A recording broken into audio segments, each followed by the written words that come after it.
pessoal, graças a paz a todos, estamos de volta ao canal e hoje eu queria conversar com você um pouco sobre uma temática é de extrema importância para a nossa vida cristã. É justamente ela que temos e ouvimos tantos entraves em relação à veracidade do Evangelho e até que ponto tudo aquilo que está escrito tem poder, se tudo aquilo ali não passa de narrativa, o que nós cremos que de fato tudo que está escrito na palavra de Deus é verdade. Então nós vamos falar um pouco sobre até que ponto o Evangelho ele tem um poder transformador para mudar, restaurar vidas, mudar histórias, enfim. É sobre isso que nós vamos falar hoje. Olha, e para tratar desse tema, eu não poderia deixar aqui como o nosso ponto de referência a história que está relatada lá no livro de Filemão. Filemão, do capítulo único, ali em toda a sua carta, o apóstolo Paulo está tratando ali de Onésimo e Filemão. Bem, Filemão ele era alguém muito importante lá na cidade de Colossos, alguém rico, a ponto de ter um escravo, certo?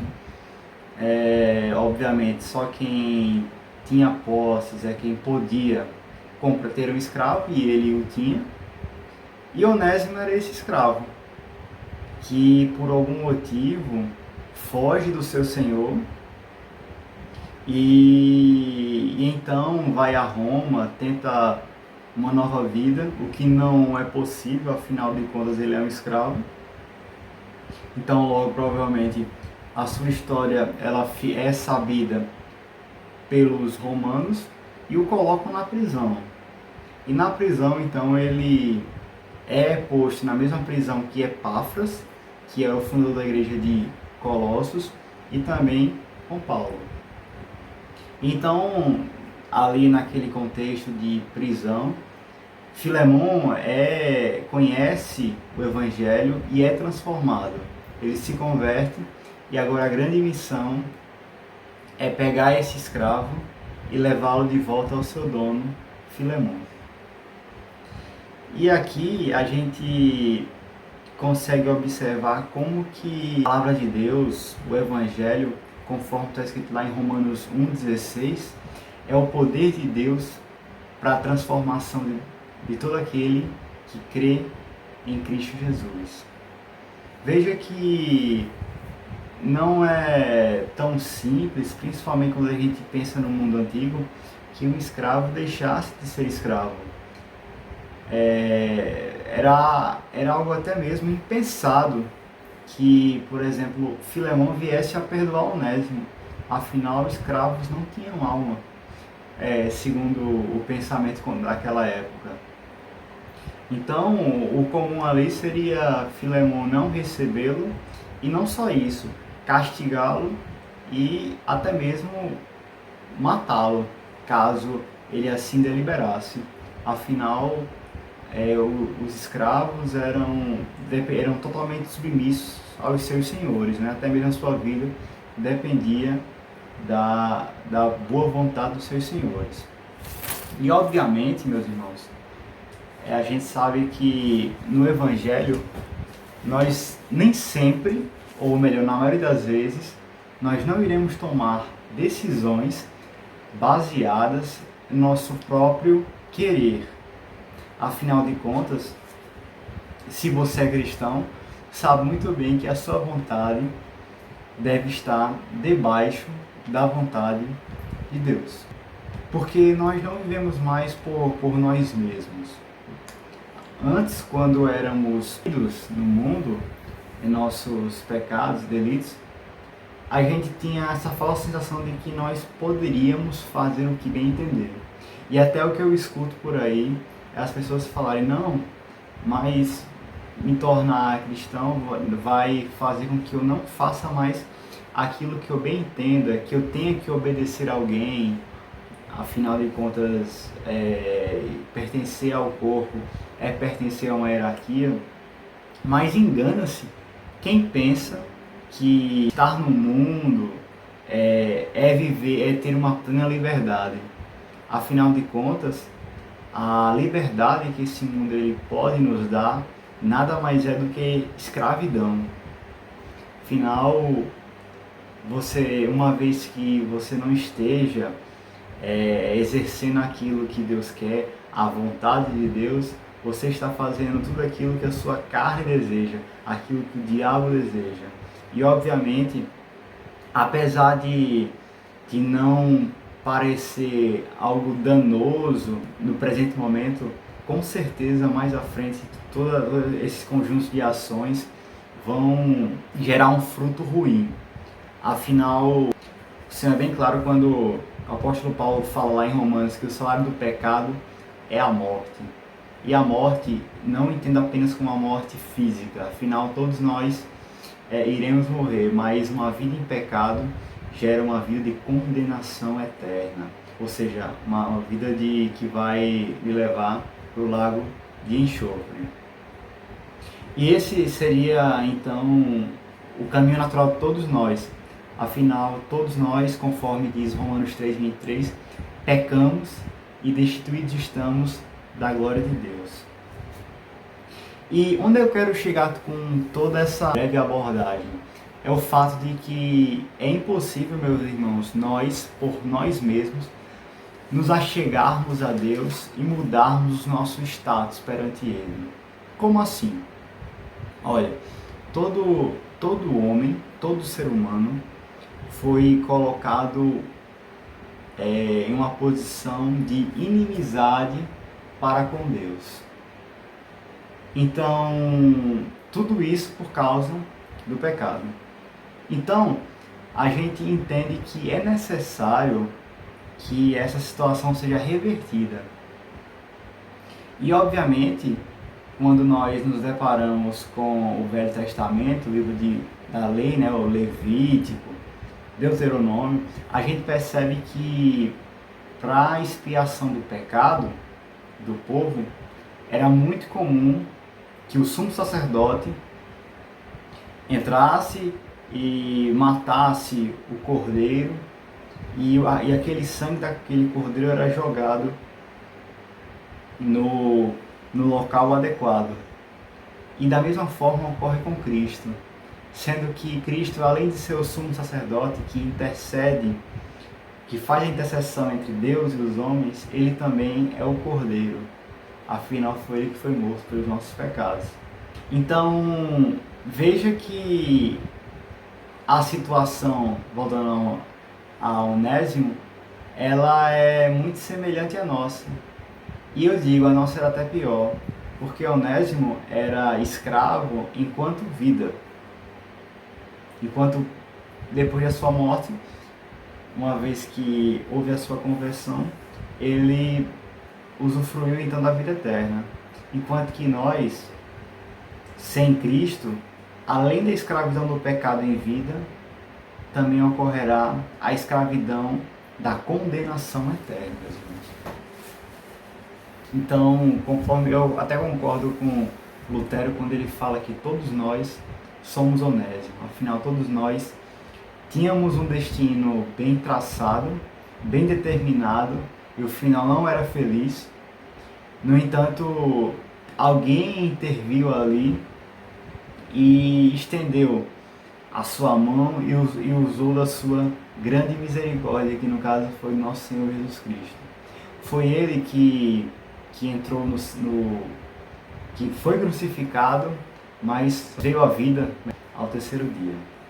Então, meus irmãos, se nós fomos verdadeiramente transformados pelo Evangelho do nosso Senhor, a gente vai observar uma coisa, que a obediência à sua palavra vai ser algo comum em nossa vida. Olha, a obediência é algo que vem funcionando como um calcanhar de Aquiles do homem há muito tempo. Afinal, a gente percebe que lá no Velho Testamento as pessoas tinham esse costume de cair, né? O povo de Deus tinha esse costume de cair, se reconciliar com Deus, mas logo em seguida cair novamente. Isso porque o pecado é um efeito noético da queda. É o homem não conseguir cumprir aquilo que Deus o determina a cumprir. E um exemplo disso são os 10 mandamentos. É impossível alguém ser salvo cumprindo os 10 mandamentos, porque ele nos mostra uma coisa, conforme está lá em Romanos, que a lei ela só serve para uma coisa: mostrar que existe pecado, mostrar que o pecado é ativo em nosso caráter. Esse é o efeito da queda. A questão do pecado nos impedir a alcançarmos, a darmos passos em direção a Deus. E ainda nesse sentido, meus irmãos, a gente percebe que a obediência ela gera utilidade àquele que é inútil. Sabe por que eu faço esse trocadilho? Onésimo era um nome muito comum de escravos. Antes dele ter esse conhecimento, conhecer o apóstolo Paulo e se ter a sua conversão confirmada, ser alcançado por aquele a quem verteu na cruz por ele era alguém inútil, era um escravo inútil que provavelmente poderia ser morto a qualquer momento. E agora ele não era mais um escravo, agora ele era um irmão em Cristo. E Paulo faz esse apelo a Onésimo: recebe-o não mais como um escravo, mas sim como alguém de grande valor. Porque é justamente isso que o Evangelho ele faz conosco. A gente passa então de um estágio de condenação, inutilidade, para alguém que tem algum tipo de utilidade e capaz de receber então essa misericórdia de Deus. Afinal, é o Espírito quem vai trabalhando em nós e então possibilita-se que nós alcancemos, né, a misericórdia de Deus mediante a graça, tá? E para chegar à graça é mediante a fé em Cristo.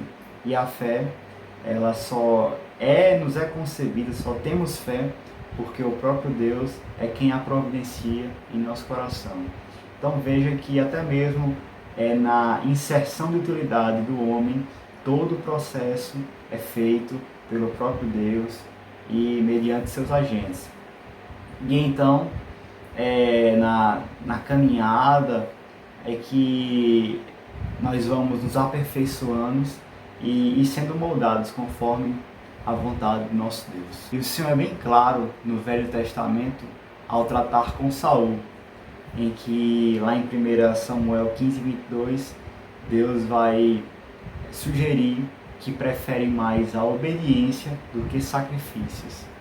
E lá no Salmo 51, Davi também vai apontar que mais agrada ao Senhor um coração quebrantado e contrito do que também sacrifícios. Ou seja, o Senhor está muito mais preocupado com a nossa obediência do que aquilo que a gente pode entregar para Ele. Afinal de contas, para pensar um pouco. Deus é o dono de todas as coisas. Ele não precisa das nossas obras. Diante disso, também até mesmo para acalmar o coração daqueles que acham que conseguem providenciar algo a Deus para alcançar a salvação, não, negativo. Tudo aquilo que você pode fazer para ser salvo é vão, é tudo em vão, porque a obra salvífica já foi feita na cruz. O que tu pode fazer agora, ou melhor, o que tu podes fazer agora é justamente partindo desse ponto de ser salvo, mas aí fazer obras para evidenciar, né, essa salvação, porque aquele que de fato é alcançado, ele tem essa vocação natural de fazer obras as quais vão evidenciar a sua fé e também levar mais pessoas para os pés de Cristo. Porque essa é uma vocação também da fé reformada. É uma fé que está sempre em constante contato com o evangelismo. Sempre, afinal de contas, nós sabemos que Deus ele tem escolheu os seus, mas nós não sabemos quem. Então, como é que os seus eles vão, de fato, chegar ao pleno conhecimento de Deus? Ao pleno conhecimento de que o Senhor também o escolheu. É através da pregação do Evangelho. Alguém pregou o Evangelho para a gente. Então, da mesma forma, Deus ele pode muito bem nos usar para alcançar outras vidas. Então, meus irmãos, para a gente concluir esse vídeo, que você possa entender que todos podem sim ser escolhidos por Deus. Não há nenhum tipo de acepção. Deus ele ama o pobre, o rico, a viúva, o órfão. No entanto, basta apenas a vontade do próprio Deus para então fazer essa distinção. Afinal, Deus ele salva aqueles a quem Ele quer. Então, meus queridos, que essa mensagem é mais um encorajamento, né? Você possa pregar o Evangelho para onde você estiver, né? E de fato ter uma vida ativa. Afinal, conforme é a aposta de Pascal, né? Pascal é um filósofo e ele tinha uma aposta, ele dizia o seguinte, ó, se Deus existe, se eu creio que Deus existe e ele não existe, eu não perdi nada. Mas se eu creio que ele existe e ele de fato existe, eu ganhei tudo. Agora, se eu creio que ele não existe, ele existe, aí eu perdi tudo. Mas que você não venha se apegar somente nesse tipo de fé, de crer apenas para ganhar algo em troca. Então que você possa se aprofundar no seu relacionamento com Deus para conhecer de fato quem Ele é. Afinal de contas, aquilo que o Senhor pode nos dar materialmente vai ficar aqui. Então que você possa cultivar um relacionamento, porque é algo que vai ser bastante importante, que vai ter uma continuidade em toda a eternidade. Amém, meus irmãos? Deus abençoe a sua vida e até a próxima. Se Deus quiser.